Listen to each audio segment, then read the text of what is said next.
Okay, so I'm going to talk a little bit about Portrait Studio today. A couple more updates involved. Um, the first thing I wanted to show you is that we've added this little window here. It's still just a test. This little window allows you to, like, you can just randomize or change features however you want. Let's say you are, oh whoops, let's say you are working on the nose, but you also want to see this angle and this angle at the same time, and you're trying to adjust the nose, so you're adjusting the bridge. You can see exactly what's happening. Things that you wouldn't see in this angle, you see them happening on this angle. So it's a great learning tool as well.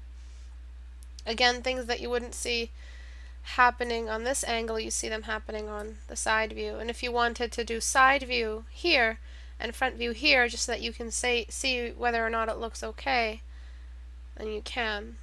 So this is still a quick test. He put it together in 5 minutes, but I think it's a great little tool. You can make a real Russian mobster now. Usually Russian mobsters have very, like, I don't know, the way I would think of it if I were to design one is I would yeah, something like that, and then like a really large upper lip, top lip. So just give him like a really large top. I don't know why. Bottom lip. I wish the bottom lip can go a little lower, but I can't. I don't know what it is with Russians, man. And then the forehead. So where is the forehead? There we go. Depth. Just give him more. Just like henchman face. But this is him from front view, and then we've got the entire head itself. Head is the height, and then width. Yeah, just make it a thin face. And then the cheeks, the fat should be like all the way down. Oh yeah, now he's starting to look like a Russian mobster. Bone size. Yeah, just completely get rid of the cheekbone.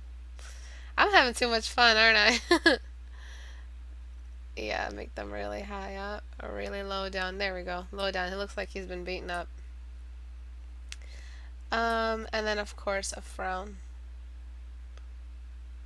And dimples. No, that's too much of a frown. I'm gonna save it. Save.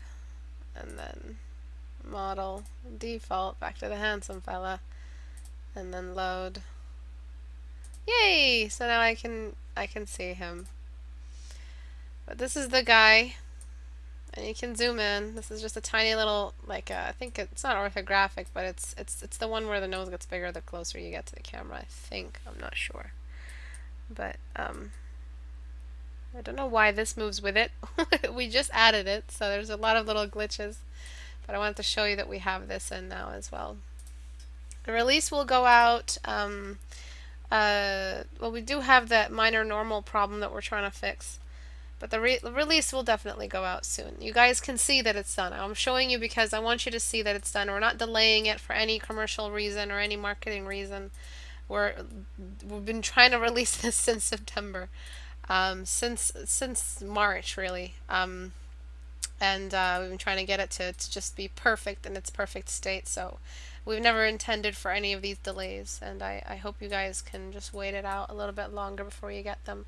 We might just release just the basic changes, the general UI overhaul, but until then, I'm not sure if we're going to be releasing with all these new features, because they do cause bugs in other sections, or we can just release it bugs and all, and you guys can just report the bugs to us as we see them, which would be amazingly helpful.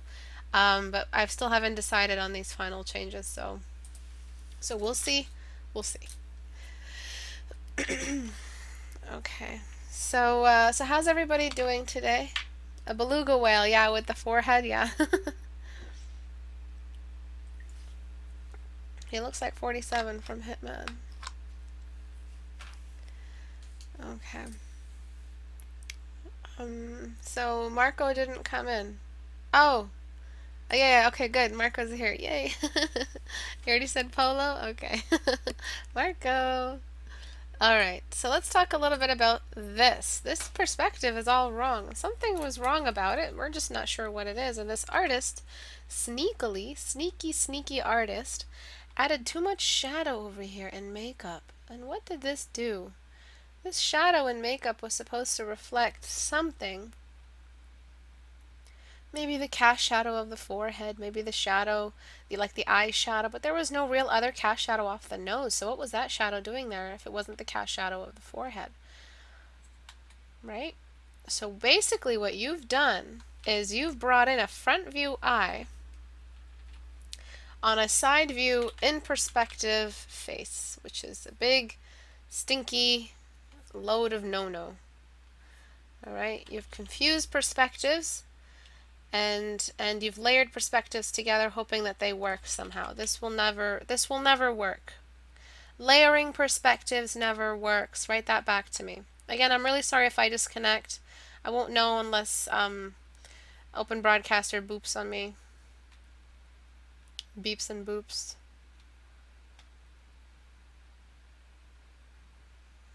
But please write that back to me. Never assume you can mix perspectives together. Write that exactly. Never assume you can mix perspectives together. Alright.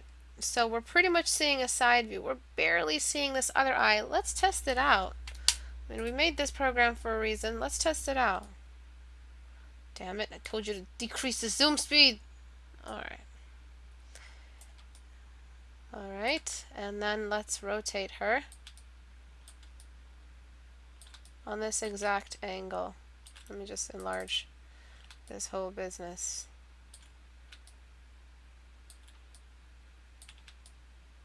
Alright, so it's a little something like this.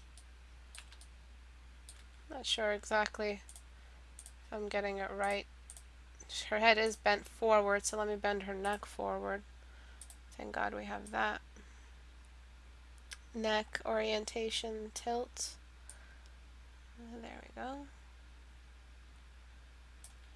Let's see if that worked. So let's see what's happening with her forehead. Alright, and the camera is just a little bit lower, so we have to move down on the camera. Tilt her head just a little bit more this way. So this exact angle, I'm trying to make it happen. And the shadow is very soft. So let's zoom back out.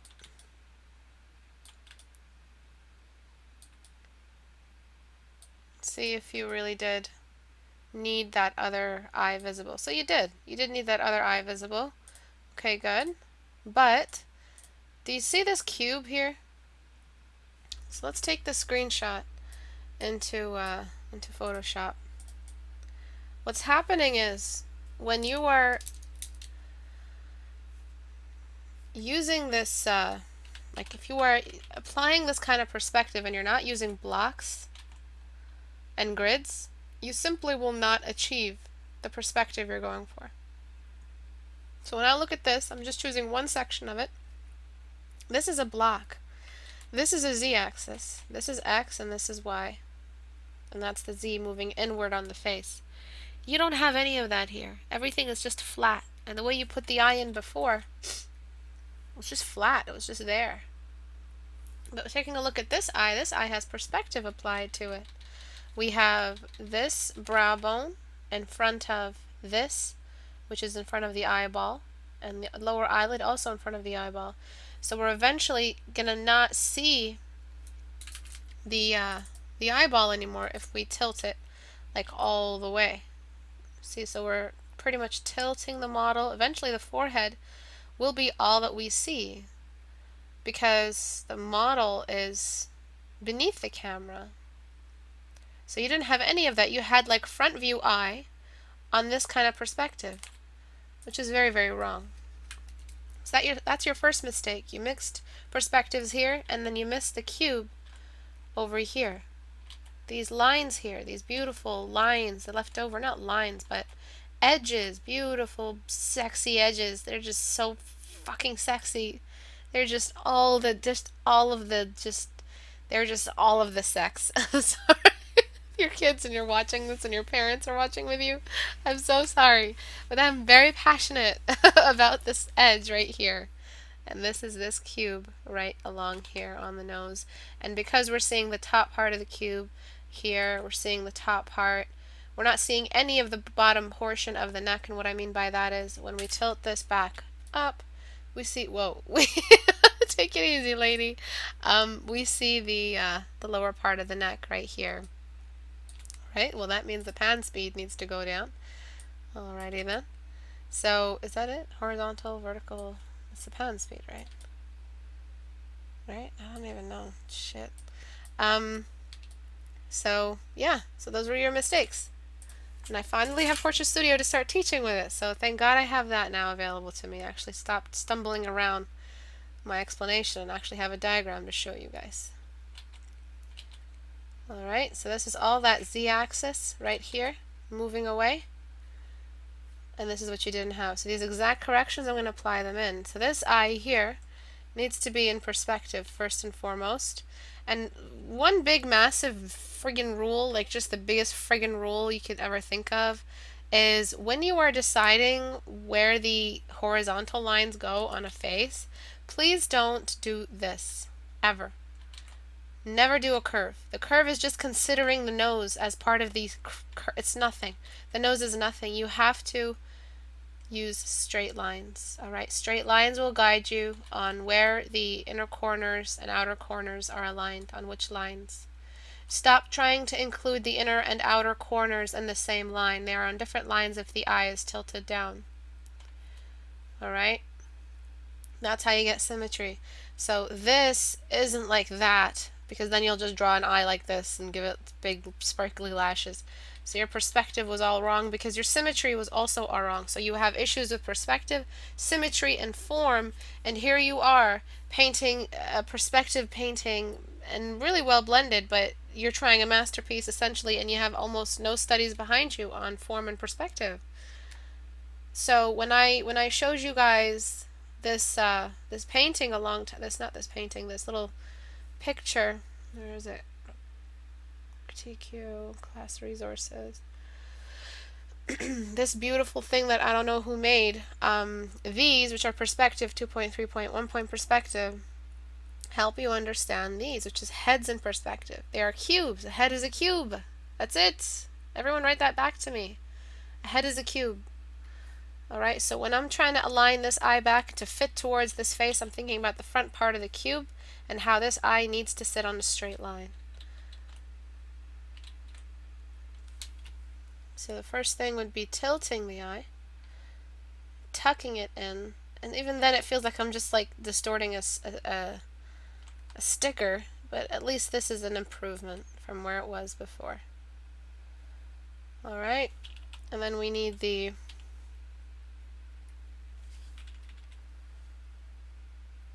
little doohickeys, the edges. So this cheekbone is getting some light. It means that this side of the nose might get some light. So let's try to make the exact lighting setup instead of just guessing at it.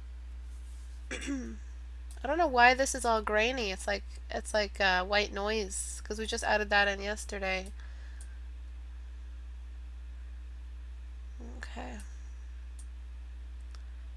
So that cheekbone is like, I'm gonna just bring up the reflectivity and the wetness. That nose should probably be like just around there.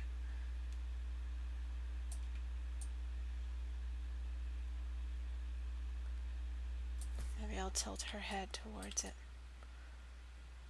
Something like that. So that's pretty much I made it a little extra shiny, but that's pretty much the trail of the light on her face. So you will have a button that lets you screenshot towards the desktop. As I use this, I have to make quick notes and write down the bugs as I find them, so give me a second. What was the other bug that I found? Fuck, I forgot it. Oh yeah. And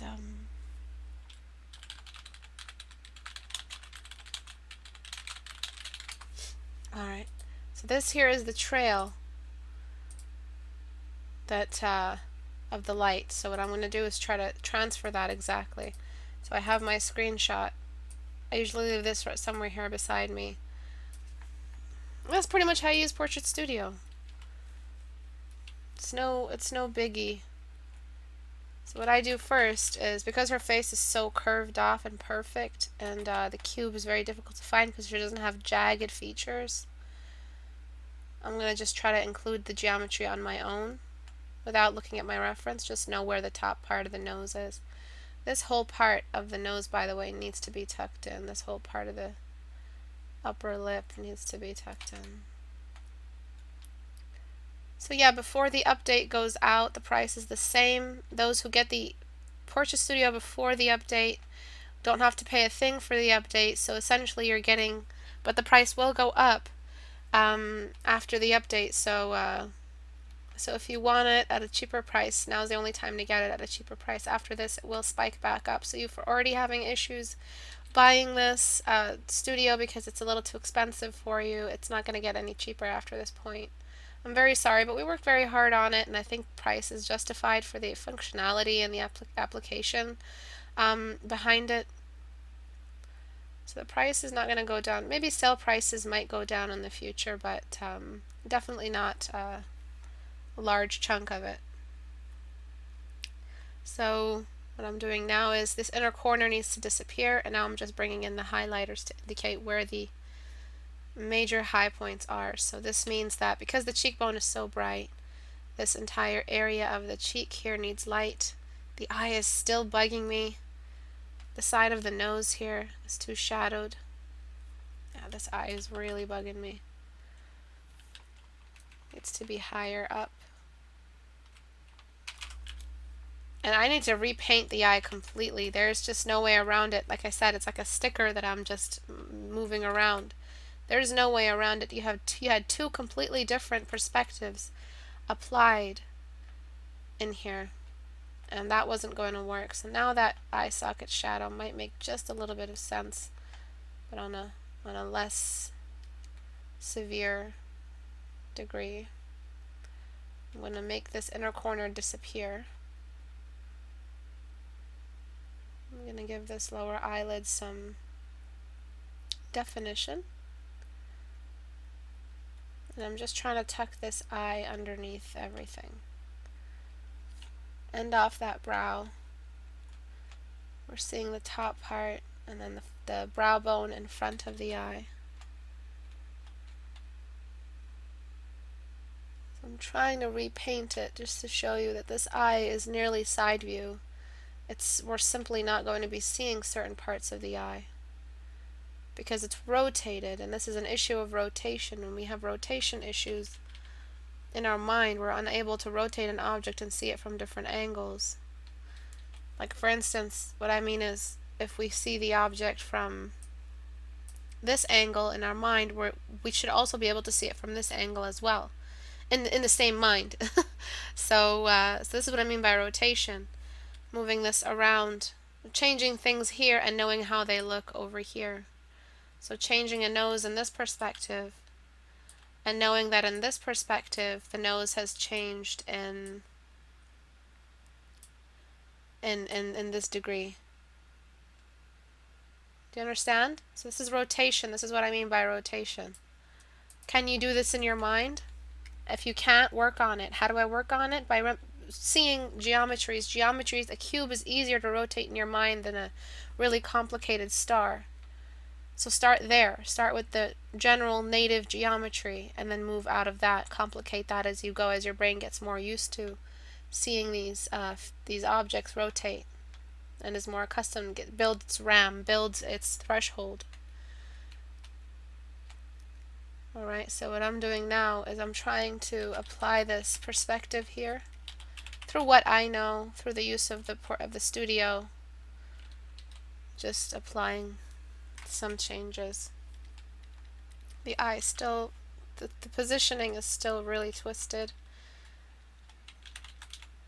It needs to be just a little larger and higher. And so essentially, what's the geometry beneath this eyeball? It's the sphere. So if a sphere looks flat to you on all sides and you're trying to rotate it.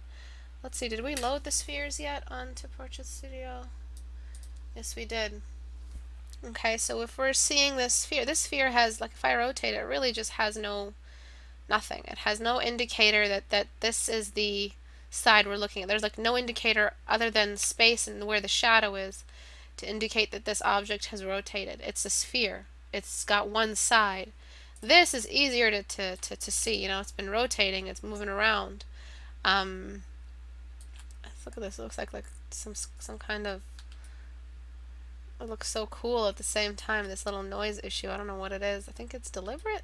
I don't think so. So when we can rotate this simple object in our mind and a sphere becomes really, really complicated to rotate, this means that we need axes, we need markers, we need something that reminds us that this object has rotated. So specific sections, corners, indicators, signatures, landmarks that have rotated as this object. So if we keep our eye on this corner only, yeah, we know it's moving around. But there's no position to keep our eye on to know that the sphere has rotated around. This is a really weird sphere. I think its center of gravity is like off. I don't know. But there's no real indicator. I'm not talking about this specific sphere right here. I'm talking about spheres in general as they're used. But luckily the eyeball isn't just a basic sphere. It's got axes on it. It's got landmarks. These landmarks are the corners, are the eyelids, the lower eyelid. We can see and imagine this object in different perspectives just by remembering these landmarks. So would we have really seen the eye in the angle that you gave it to us? No, because this was a completely different angle. What comes first, the face or the eye? Obviously the face. So let the eye follow the perspective that's chosen by the face, first of all. And second, if you don't have information on rotation in your mind, you've never done enough form studies, you don't understand the basic native geometry of an eye and a face, then please get into it and don't try to do this without reference, because this is what will happen. This eye was completely pushed out, rotated, and just moved out, right out of the perspective that it belongs in. And that's not right. Hey Shauna, it's been so long.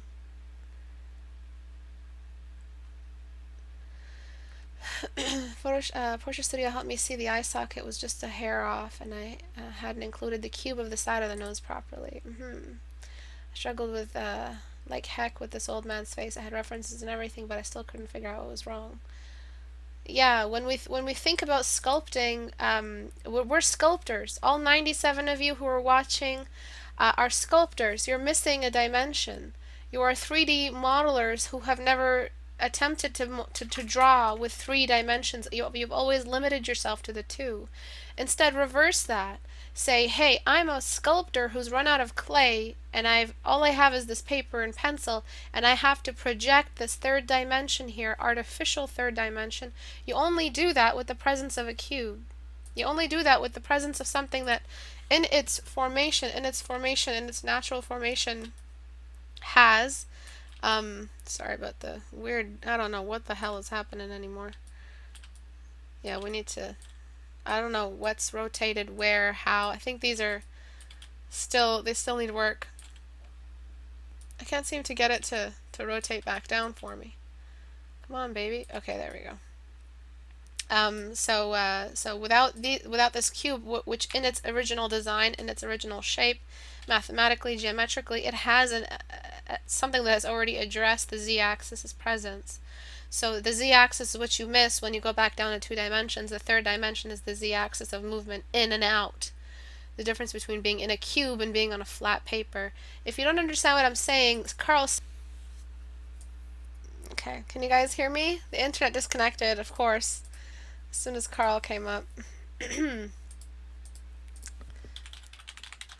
Fresh FUDC. Yes, homework. Alright, so let's watch it together. The universe is finite but unbounded. Alright. Whatever are they talking about? Let's imagine that we are perfectly flat. I mean absolutely flat. And that we live appropriately enough, in Flatland, a land designed and named by Edwin Abbott, a Shakespearean scholar who lived in Victorian England. Everybody in Flatland is, of course, exceptionally flat. We have squares, circles, triangles, and we all scurry about, and we can go into our houses and do our flat business there.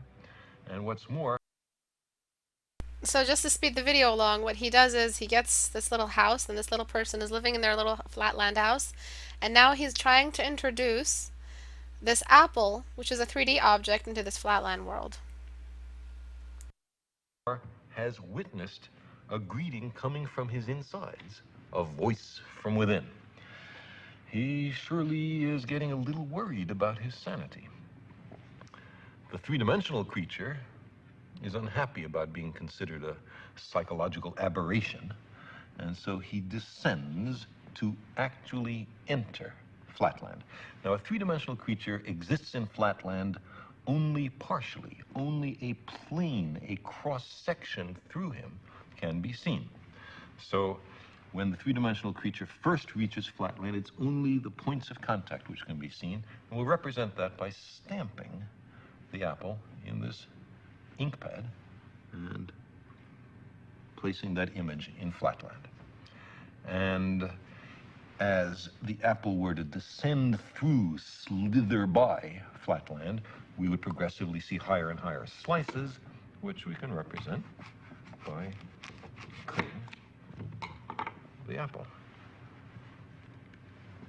So the square, as time goes on, sees a set of objects mysteriously appear from nowhere and inside a closed room and change their shape dramatically.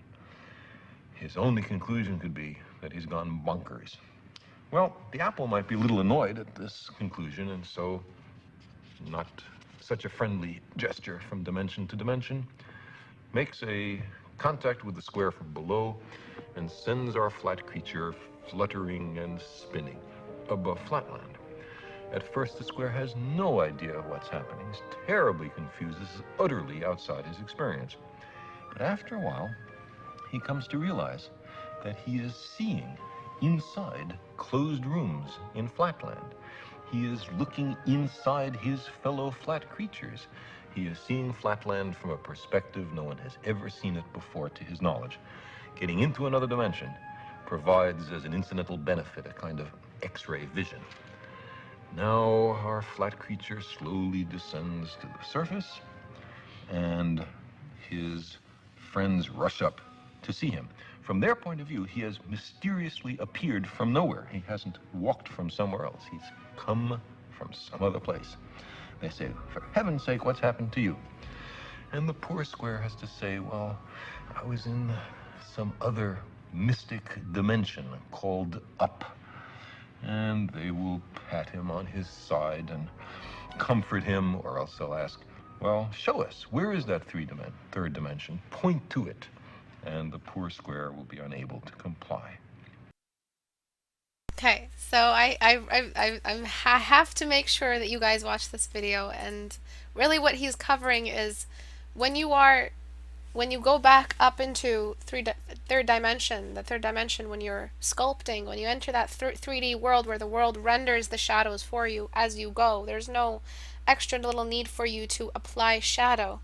Really what's happening is that when you go back to 2 dimensions, when you go back to nothing but side to side and up and down, which is 2 dimensions here, your canvas, you are unable to unlearn, unable to unsee the third dimensions that you had access to when you were sculpting. So it is unfair of me to expect that you guys can just sculpt because I've pointed it to you and I've given you a geometry and I've told you the nose has this kind of cube to it. It's pointless for me to just sit here and constantly tell you the nose is a prism, the nose is a pyramid, the nose has cubes in it, the nose has a rectangle in it. Go out and sculpt it yourself. Go and get into sculpting. Open up ZBrush, get some Sculpey, get some clay, and try to sculpt a face. Go to a person that lives in your house, grab their face, and feel it up. Please don't feel anything else up, though. And don't tell them that I told you to feel up their face either. Actually, go ahead and tell them. And then come back to your drawing. You'll see that you're unable to unlearn this third dimension. That you will permanently see things as an in and out. This person here, you do not see things as in and out. You see them as a flatlander. You are currently a flatlander who's drawing as attempting to draw a third dimension that you otherwise don't understand, and that you've never met, that you've never introduced yourself to. So please shake hands, introduce yourself to the world of Flatlanders. And a little interesting side note, all those prophets in history and in books who say, I ascended, I saw these great things, I saw this thin line of light, I saw this crazy mechanism of light. They're pretty much explaining what a Flatlander would feel if he entered the third dimension, what a third dimensioner would feel if they entered a fourth dimension or higher. There's no way to explain. There are no other ways, just in and out and side to side and up and down. That's it. Like there's no other dimension that we have. So just imagine if there were more. I mean, I'm not going to get into quantum physics and whatnot, but all we have is the three. That's it. That's all we have to deal with as artists. So just give it a shot. Try to delve into this tiny little microscopic section of the map that is physics, and I think it'll help your work permanently. If you don't see these issues, you will permanently be a flatlander trying to draw. And a flatlander only has side to side and to and fro. They don't have anywhere else to go, and with their art will permanently suffer. You will never have that part of the anatomy of your art, that extra little bit of technical and anatomical function, the mechanics of seeing an object from the side, of following its landmarks and stuff like that. So I'm probably going to get in trouble if I try to monetize this video. Carl Sagan, I know you really wanted to educate people, and thank you for this video, but I swear to God, if your studio gets on my ass. Alright. Okay, so do you have any questions? Anyone have any questions regarding what I just covered? So let's take a look at the before and after. Before, after. We've looked at the side of the eyeball. The side of the eyeball is what we're seeing. It's a quick sketch, but it's definitely going in a different direction from what we saw before. I think that to see this much of the eyelash is also just a little bit troublesome. I think this character right here is pretty much showing exactly what's happening in this angle, and we really wouldn't see that much of her face and her other eye. I think we'd see a lot less, and the lashes should be much smaller. I think you had the face down perfectly. I'm not sure if you had a reference or not, but the face was perfect. It's just the eyes were completely out of place, and I think if you work on that, also this entire section needs to be tucked in. So that thing that he did with the apple and the stamp, the ink stamp, I think that's wonderful. Just exactly like how the Flatlander could ever meet the third dimensional, and that cross section with which he like communicates with the apple. That's how you guys are communicating with the third dimension. You guys only have like instances, tiny little instances of 3D in your work, tiny little moments that just they don't amount to enough to be counted as 3D. So really try to remove this blind spot from your brain. It's basically a disability, not being able to see the third dimension in your work. I mean, it's such an accessible dimension to us. And because all we've ever had was a pencil and a paper, and we get reads with a pencil and a paper, symbols and lines, and anime get us a read with a couple of line restrictions with negative and positive space, we've never given sculpting a chance. So try to give sculpting a chance. Go into sculpting and then come back to two-dimensional. You'll never unsee what you saw. Just like how he's trying to explain what up means. You know, he's not going to be able to explain it to the rest of the Flatlanders. But you guys will permanently see what the up world is, and that's the third dimension, the z-axis, the in and out of your painting. The rotation, being able to train your brain to rotate what it needs to rotate in order to appreciate from different perspectives and angles, and that's why this guy here, whoever made this, I thank you. It's made my job a lot easier. Alright, so I'm just figuring out where these highlights go. The rest of the face is pretty standard. Made her too reflective though, so we don't have much of the shadows, and the light is directly on top of her face. So all the shadows are trailing off to the side that we see here. Okay. And then lighting is default, and the model, her nose is a little bulky, is default, and reflectivity down, and rotations from top down. Okay. But those are the basics I really wanted to cover today. I think that's all I'll be covering before I get disconnected again. We are no Flatlanders. Just to record, are we allowed to post our attempts at sculpting on the community? Absolutely a daisy. A daisy. If you guys are trying out ZBrush for the first time, yeah, go ahead. The one thing the problem is with going into sculpting and coming back to two-dimensional is that you have to come back, all right?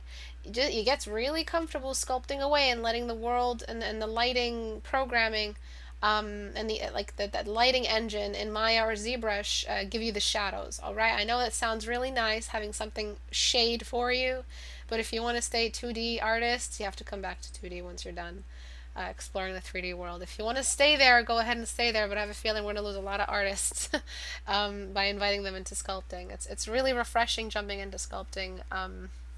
You get all the power of sculpting, all the power of reorganizing the face, adjusting features, just creating something and letting something else worry about the shading. A lot of the worry for shading hinders our creative potential when we're doing two-dimensional. And it's good to sketch, try to get as much out of the way in your sketch before starting to shade and try to apply the creativity. But in three-dimensional, you just get to sculpt away and be as creative as you want to be, as long as you have an eye for symmetry and an eye for the skeletal structure and portraiture. Yeah, don't do Maya, do ZBrush. That's what I've always heard as well. I mean, Maya's good, but Maya's for the post-production after ZBrush, so if you're just going in for the artsy-fartsy fine art sculpting experience, please go into ZBrush. If you're going in for the modeling, character design, rigging, movement, all that technical stuff that modelers do, they're the secret gears behind the gaming and movie industry. Those guys, I don't know what they do. Faz, please enlighten us. But yeah, if you're not going into any of that gaming stuff, I guess, just get into the ZBrush and that's all you need. If you don't want to have any major modeling stuff in your portfolio or something like that. Sculpting is different than modeling. Artsy fartsy, yes. Fine art, aka artsy fartsy. But I'll let you guys go. If you guys are interested in purchasing Portrait Studio, you just have to go to my website, istebrak.com. You'll be able to find all the other links that I have available there as well. So you'll be able to find YouTube, subscribe on YouTube if you want recordings posted up. If you want to watch them once the stream is over. Google Plus is where you go to apply for the grant. The grant has a lot of rewards. Please read this if you're interested in a scholarship, if you're in need of resources for your art experience. This grant is open to students in need. This is posted on the My Transformation Grant category. If you have images for community critique, post them here. Theme submissions. You guys are forgetting about the theme, the elves, the elf design. Please get on that. It's a really fun little character design challenge, and you guys win some of my brushes, and you guys win some stuff that I could give you, and mostly brushes. And it's just a fun little experience, a fun little unique little character design setup that you could add to your portfolio. All of these theme challenges are applicable to your portfolio. They're really good character design templates that apply to whatever you might be catering your portfolio for. Fully standing, rotated, side by side character design. It's great. It reads really well on a portfolio. Istebrak, would you recommend learning to sculpt first or draw first? Definitely draw first, but don't delay sculpting. So draw first to get a handle of what it means to be a flatlander. Start as a flatlander and then go into in 3 dimensions. Some people are different. Some people start with sculpting in the 3rd dimension and they get into flatlanders and flatlanding, which is just 2D, but they run the risk of being tempted by the automatic shading that comes with sculpting. So I recommend start as a 2-dimensional artist because that's how you define yourself. I'm a 2D artist. I started 2D, and then I went into and I dabbled a little bit with sculpting. The other way around, again, you run the risk of not developing a confident hand that will give you the shading confidence required, the gradients, the being able to mess around with your brush, drawing an eye. There's just a little extra bit of skill required to draw on a flat piece of paper and bring information into a flat piece of paper. So definitely start 2D and then don't delay. As soon as you can, as soon as possible, when you have some good hold over your sketches and your forms, jump into sculpting and it'll give you that extra edge. Thank you all for watching. Have a great day, guys. Bye bye.